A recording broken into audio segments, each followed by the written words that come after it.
Hey guys. Hey everybody. Thank you for tuning in. I'm here with Steve from Happy Life Wood. How's it going, everybody? First off, I just want to thank everybody for the overwhelming support of the video. I really couldn't believe how many people tuned in to watch it, how many amazing comments there were. It's just the kind words that everybody has given us. It really is humbling, and I could never have imagined, how our tools have touched so many lives. So, thank you for allowing us to do what we do. And again, appreciate you tuning in. Due to so many overwhelming comments and questions, we felt like what better way to answer them than to do a live Q&A. So we'll kick things off here with Steve. We'll go through and answer all the questions that we got on YouTube, and then afterwards, feel free to hang tight. You can ask us any questions you'd like afterwards, and I'll be happy to answer them. Starting off, we had a question from Butch Crawford asking, Steve, is there anything specific you'd advise someone to start off with as they start off on their woodcarving journey? I think what they were probably implying was just, is there a certain type of project that you feel would be, more obtainable to somebody starting off? I would say, start something that, is of interest to you in terms of your subject matter, something that you're familiar with, something that you're passionate about. I think my first project was, I was creating a sneaker for my son for his birthday. And I just think that, really honing in on your subject matter and being familiar with it, I think is going to help, the outcome of your project be that much better. But just, choose something that's, in terms of complexity level, try not to get, start out with something that's too intricate, because you don't want to get frustrated either.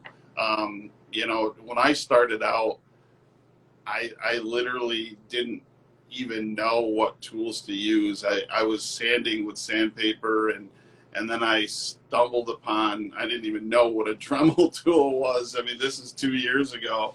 And I started going on YouTube and looking at how people were carving and power carving, and bought a Dremel tool, and started out with just some of the little sanding sleeves that they have, and just progressively, got more knowledgeable, watched more videos, and then it just becomes, just routine. And I think if you watch other carvers and pick up, techniques and different things that they're doing, I think, I think anybody can really pick it up.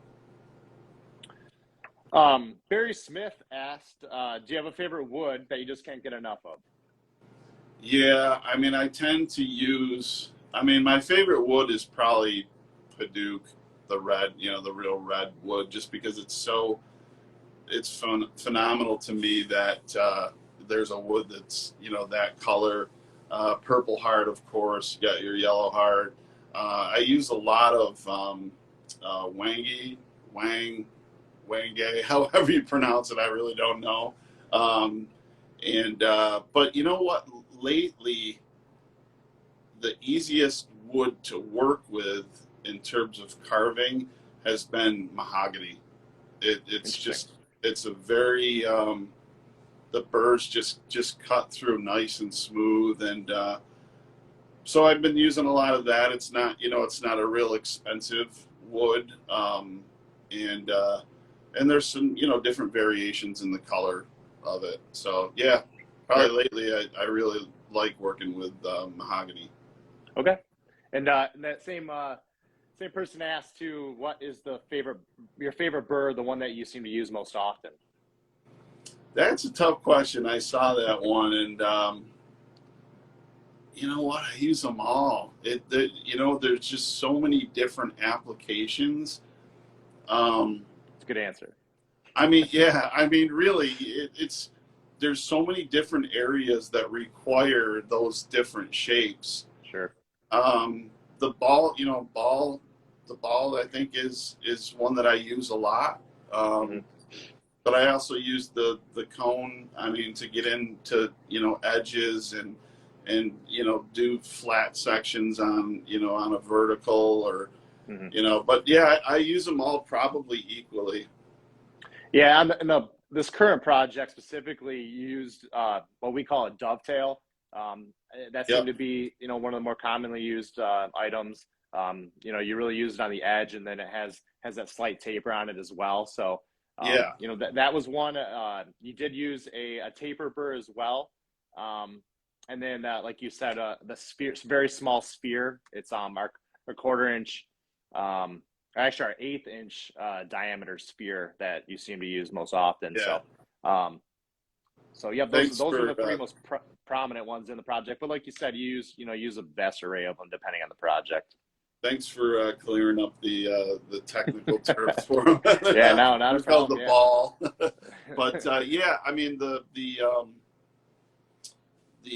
tapered and the what was the other one you said first? The dovetail was the one that you started off with. Dovetail is awesome because it does have that taper. So if you're looking to get a channel or like a groove in something, you can angle it down and really get deep with it. So yeah, I mean it's I can't say enough. There's so many different shapes, and the size that you guys offer is awesome. There's such a wide array that it's really there's nothing that's not there that you need. We definitely appreciate that. They also asked, we've seen Picard asked, what tool do you use or recommend for the larger shaft bits? So most likely I would assume a die grinder of some sort if you have a specific one that is your go-to.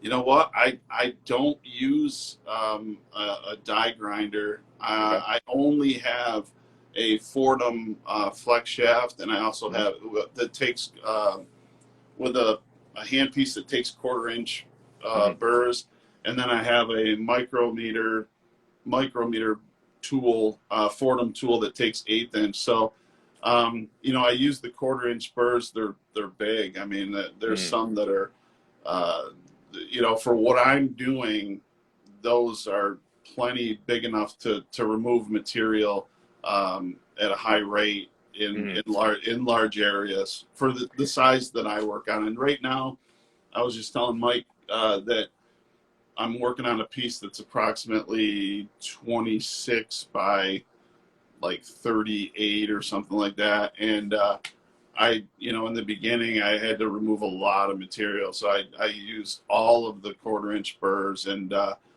they're extreme burrs. I mean, those just eat through like nothing. And it's just, I can't imagine, trying to remove material without something that coarse and that heavy duty. Sure.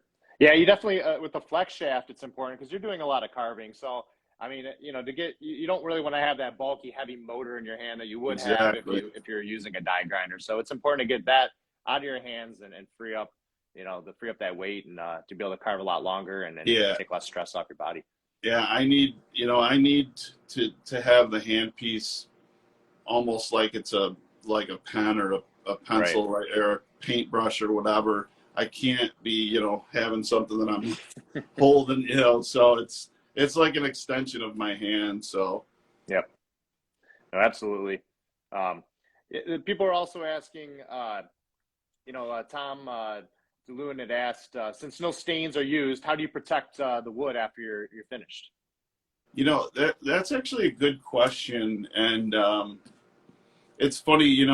I get questions a lot from followers, but one of the things that I thought was really cool about doing this partnership with Kutzall and Mike was that it was the audience was more focused woodworkers and carvers that are knowledgeable, and so that's a great question. I just use a wax oil to finish it off with, and I think somebody might have had a question in terms of movement of the wood.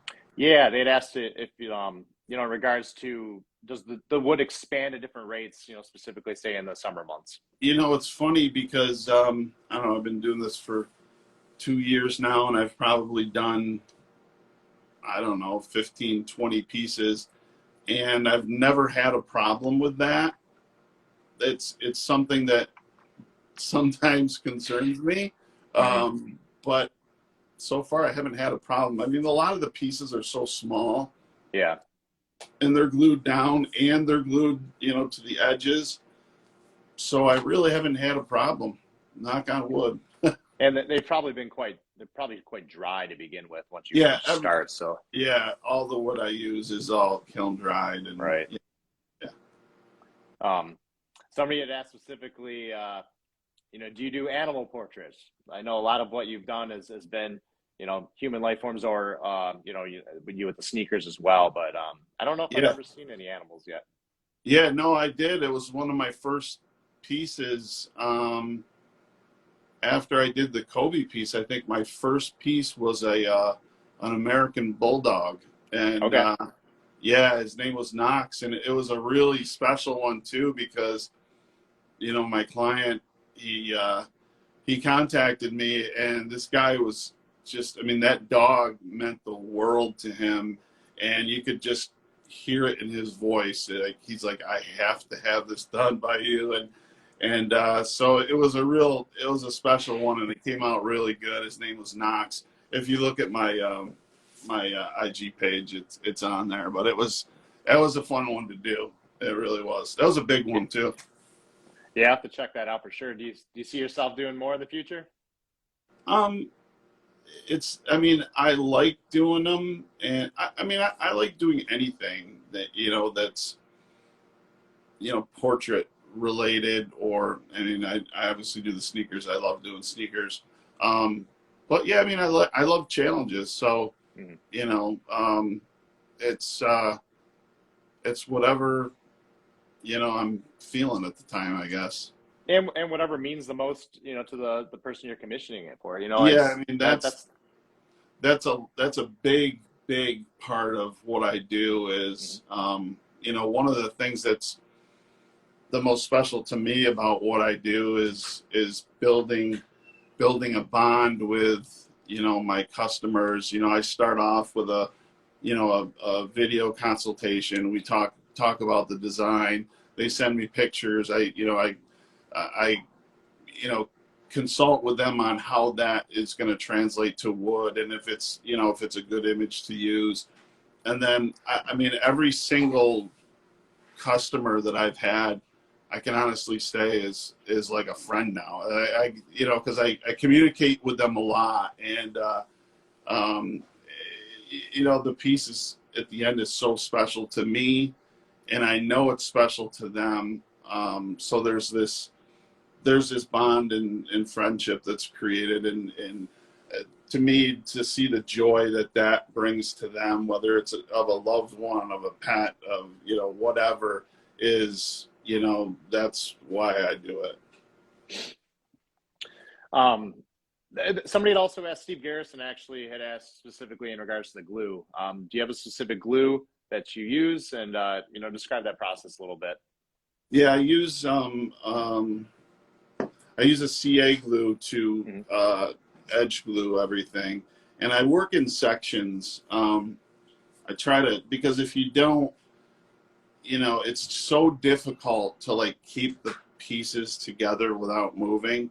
So before I do a project, I'll look at the image and I'll say, okay, this is going to be a section, this is going to be a section, this is going to be a section, and I'll edge glue those sections together.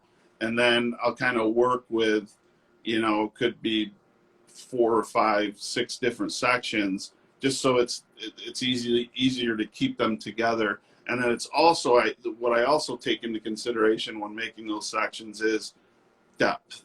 So, if I, like, for instance, on a portrait, I'll work on the nose, all as one section, and you think, nose is just one thing, but there's so many different shades and colors, and, you've got, the inside of the nose, the nostrils, like everything. And so I try to get those all together, and then I'll shim it up underneath so that I'm kind of building in the depth into what I call like a foundation that I can then carve from. Okay, great. Somebody, Angelo Crino, had actually asked, do you enjoy the designing or the carving process more? I enjoy the design. I mean, I'm a graphic designer, going way back, so I do enjoy that part of the process. And then the next step of the process is the cutting, is the scrolling, and I would say that's my least. I don't mind it. I enjoy scrolling, and but I love carving. I mean, I get, that's my favorite part. I get lost in it, and to me, to see something come to life as you're removing material away from a piece of wood is so cool, and that's really my favorite part. Yeah, I mean, it's cool the fact that, being an artist, you designing it in the 2D, and then to be able to, like you said, turn it into a 3D form. It's like it's got to be pretty rewarding on two different accounts. So it's not a lot of people can do that. It's interesting that you bring that up, because when I did my first piece, the sneaker that I did, my initial idea was to just create a template digitally of different shapes that I could cut wood out and put them together, and that was going to be it. And I got them all cut and fit together, and I started sanding them a little bit, and I'm like, wow, this could actually be three-dimensional if I sand it right, and and I get the right angles and everything. And I started doing that. I started doing a little bit more, and I'm like, wow, this thing is actually starting to look real. So I set off to just create this 2D puzzle, really, out of different woods, to then kind of shaping and sculpting it. Mm-hmm. Yeah, it's interesting. I mean, it's definitely a craft of its own, and it's, to have that talent on both sides is quite impressive. Thanks, Mike. Somebody had asked, I don't know if you've used the burrs on burl before, but somebody specifically had asked that as well. Yeah, no, I haven't. I would, I guess, but I just haven't come to a scenario where that would be appropriate for whatever I'm working on. Sure. Yeah, I mean, as far as how the burrs would handle, I would imagine they'd handle without a problem. I mean, yeah, I mean, you're talking about going through Wangays like it's like a brick. I mean, it's right. It's so dense, and I'm not going to say it's not tougher to go through than others, but I can get through it. Yeah, I mean, if you are using our products on a harder wood, we'd suggest using our what we call our Kutzall original. So our fine or our coarse coatings, they seem to they're a little bit smoother to operate on a harder wood. Whereas you get into that really aggressive extreme coating, the very coarse coating, you might feel a little bit of chatter just due to the larger size there. So something to consider. So in regards to the wood, somebody had asked, where do you get all the different varieties of wood? I know you kind of demonstrated that a little bit in the video, but specifically, I found that interesting myself when I was out there, that you seem to have a shop nearby that has such a variety and selection. Yeah, I'm really lucky in that I have a lumber store that specializes in unique and exotic woods, when I first started out, I was just using scraps that I had here. It's a lot of walnut, cherry, oak, maple, and I still use a lot of that. But if I'm looking for real unique colors, and I'll go there. The other thing is, that's the thing about what I do, is that it's you can really find different types of woods everywhere at a very low cost. One of the things that I stumbled upon was that lumber store that I go to. They sell me their cutoffs there, so it's like, at a really reasonable price. So they'll actually contact me when they have a big shopping cart full of it, and I'll go and pick it up. And yeah, so it works out really well because I really don't need to buy slabs. Right. It's easier to store and categorize, and so yeah. Yeah, and it's not just necessarily the shades of the wood itself, but even the grain pattern. So when you have those just different pieces, they all just allow you to do different things with it. So it is important to have quite a variety of different segments from possibly different slabs of woods, even though it might be the same species. So yeah. Somebody asked in regards to the software you use when designing it from the beginning. Is there specific software that is your go-to there? Yeah, I mean, I use Adobe Illustrator. It's a vector-based application, and I've used it for 25 years. But I recently purchased an iPad that I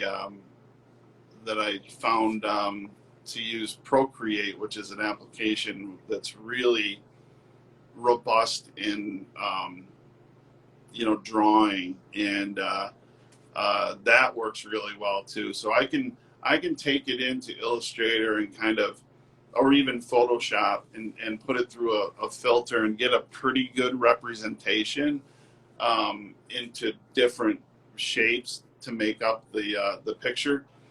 But then I'll go into Procreate and I'll actually clean it up and simplify and kind of make it the way I want it to be. Okay. Yeah, it's interesting. You can see a little bit of it in the video where I'm doing it. Yeah, it was interesting how you're outlining the different different shapes and kind of going through the different tones and at that point, and then matching those tones up with the wood. I found that really interesting as well. Yeah. That was a good question. I was kind of curious about that myself. Do you ever get stuck? Michael Matthews had asked, do you ever get stuck with finding inspiration, and how do you ever get going again? Yeah, I mean, I don't, only because up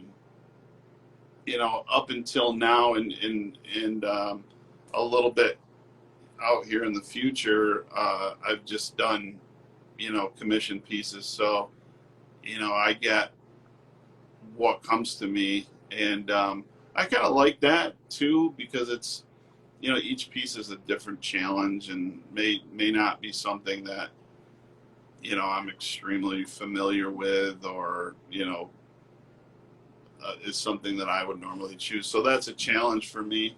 But at some point here, I think I'm gonna actually stop commissions and start to do some things that I want to focus on. That would be good. I mean, you need that separation. I'm sure you have a lot of things that you just kind of want to bring to life in your own mind, and just you're passionate about. So it is important to have a different type of fulfillment when it is a piece that you naturally desire to make. So it certainly is a balance.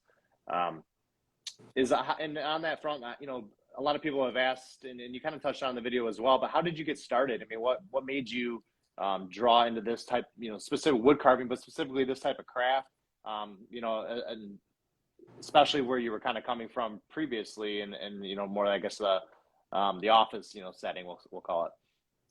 Yeah, I mean, like I was saying, probably 3 years ago, I did a simple DIY project, and I can't remember what it was, some shelves or something simple with wood, and I wasn't familiar with tools at all. Like I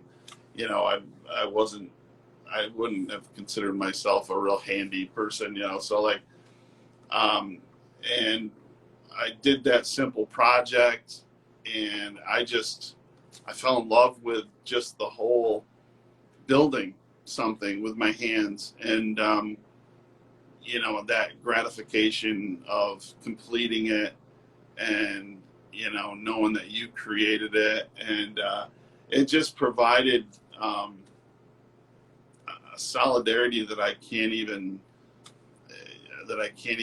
explain. It just took all the stress of just everyday life away. I mean, I was working my, you know, 9 to 5 corporate job, and I'd get home. The first thing I would do was, you know, get ready to start working on my project.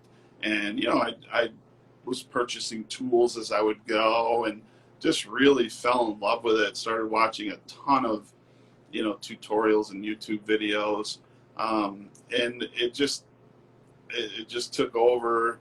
You know, I'd be at my regular job, and I'd be thinking all day about my project that I had going on at home, and I just couldn't wait to get home to work on it. So then I started doing, you know, I progressed as most people do when they get into woodworking.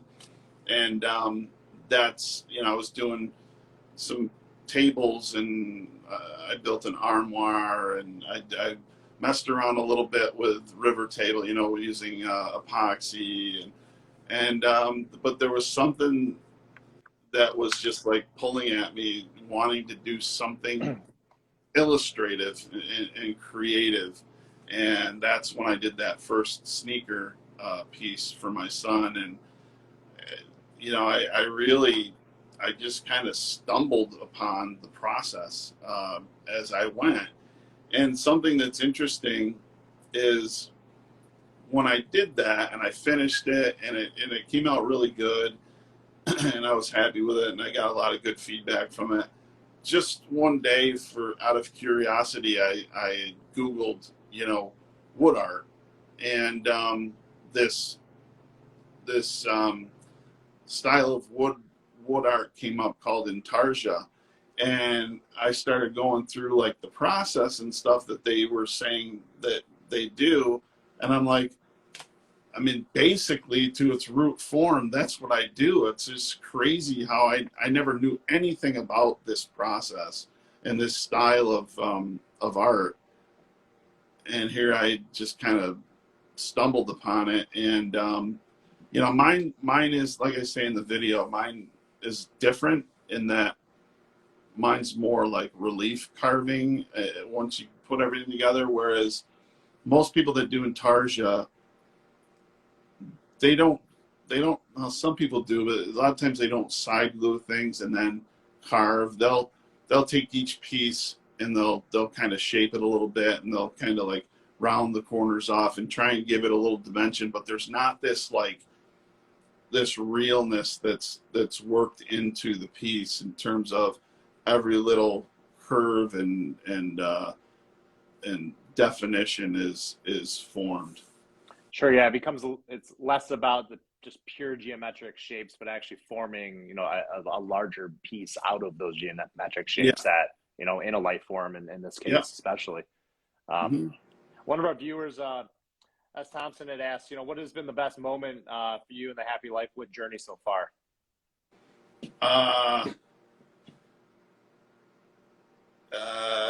That's a good question. I mean, there's been so many. I mean, I just feel so fortunate to be able to do what I love, and you know, do what I don't consider to be work every day. I pinch myself every morning when I get up, knowing that I get to go out to my shop and do that. But this may sound a little bit, you know, interesting, but I think the best moment for me has been I work with my son in the in the way that he does all my social media and is really involved in everything that I do, from the calls to, you know, any type of outreach we do, videos. And so, you know, I live in New York, he lives in Denver, and I feel like, you know, we're closer now than we've ever been. We talk constantly all day long, and that's probably the most special thing that's come out of this, has been that, you know, that bond. Not that we didn't have a bond before, but just, you know, with him living so far away, it's something that's just kept us really, really close. As a matter of fact, we're flying out to LA on Thursday to deliver a piece, and I haven't been out of my shop in probably a year and a half, 2 years. So he basically told me, I'm getting you out of the shop, and we're gonna go somewhere. So we're Yeah, gonna deliver a piece out to LA, and so I'm looking forward to that. yeah, absolutely. I have a father-son bonding trip there, and I'm sure you're eager to get out of the northern New York weather right now as well. So, Yeah, um, we're right at that point where it's like, okay, you know, I've had enough. yeah, I can hear you on that. Soon enough you'll be able to open up those garage doors and work outside again, let the dust out. But Can't I got to wait. buckle down. Can't wait. The dust is piling up, you know, around me. I can imagine. I can imagine. Yeah. Do you have any specific, techniques or anything that you would like to let the audience know, that, kind of just tools or tricks of the trade that you've, come across thus far? One of the things that, you know, that I think makes my process unique is that, and, you know, I think some people probably don't understand, like, for instance, you know, with an eye, you know, there's so many little intricate details. You know, you've got the pupil, you've got the, you know, the little, you know, usually there's like a little highlight in there. There's all these really small little pieces. And, you know, I guess one would think that you cut the pieces and you like fit them together.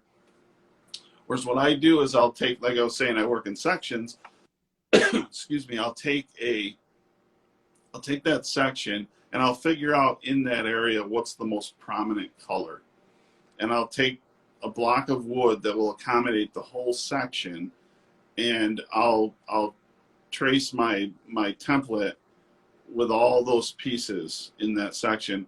I'll apply it to that one piece of wood, and then I'll cut, you know, the areas that are going to get different species, and that'll leave the void for me to then trace that shape, that you know, I don't know what you say. It's basically been taken out. I'll trace that. I'll take that tracing to another species, cut that, and then put it down in the wood. And then that prominent color will stay. So I don't cut those pieces out. So then once everything's all in, I'll cut the outline of that grouping. Mm, And so it's all like contained. You know what I right. mean? It would be Mm. too hard to cut a little piece out and try to like fit it with another piece and then cut another piece. So it's almost like a form I'm using, you know, that keeps everything contained into one area. Yeah, it is interesting. I mean, especially when you think of the eye is a great example. I mean, I was pretty blown away just watching you work on that, and how intricate it is, and how you have such little margin for error Yeah, if fitting you those pieces in. You can see you pounding it away in the video. Even it's Yeah, exactly. That's what I was just gonna say. If you look at the video and you see, I think I was working on the nose, and you see me, because you know a lot of times it's, you know, I want it to be a tight fit, you know, um, so that you know everything's as tight as I can get it, and then so sometimes I have to tap them down in. But yeah, that's exactly what I'm doing in that video is working on a grouping. It was the nose, I think. right, right. Yeah, something a little off subject that I noticed that somebody had asked, how much power is required in the power tool when using our Kutzall burrs, and really specifically when you're using either whether it's the 1/8 inch or quarter shaft burrs, the more power in some sense the better. I mean, we're talking between 10,000 and 25,000 RPM. It's important for people to know that the material removal rate and and your control improve as speed increases. So while you can use it in a drill, you're really not going to get the ultimate performance advantages, both the material rate and the ease of control. So, if you're worried about burning it, the tools really don't burn the wood. The biggest thing is just let the tool do the work. Let off on the pressure. It really is about finessing it. You don't need to be in a hurry, But you know, just don't bear down on it, and it'll treat you well. So One of the things that I've found, Mike, with in terms of that is, like I have the um, I have a flex shaft Fordham tool, and that, you know, it has high RPMs, but it also has a lot of torque, and right. that's really what's going to give you that ability to rip through the wood. And then I also have the micrometer tool, which is incredibly high RPMs, but not as much torque. So that's really more, you know, for, you know, your shaping and really fine, you know, work. Whereas you're not going to want to be ripping through, you know, it won't do it at a rate that you know you're probably looking for. Sure. Um, do you well, at this point, do you feel like we've kind of covered most of the questions, or is there anything else specifically you want to touch on?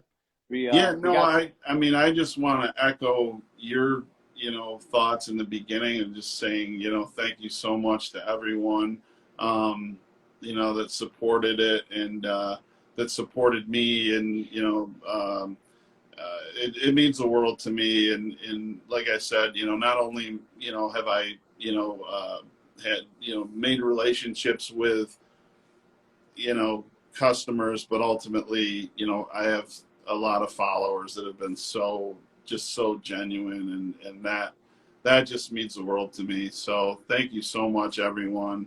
And I also want to thank, you know, Mike and Kutzall and our videographer Corbin. The whole thing was just an absolute pleasure.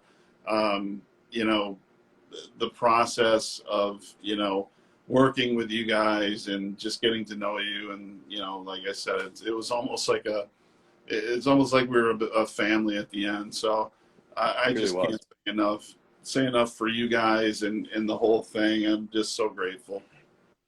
I agree. I mean, the project really took on a whole different meaning from, you know, when we started it, and you know, as we carried through, it just you know, like I said, it took on a meaning that I never really even imagined.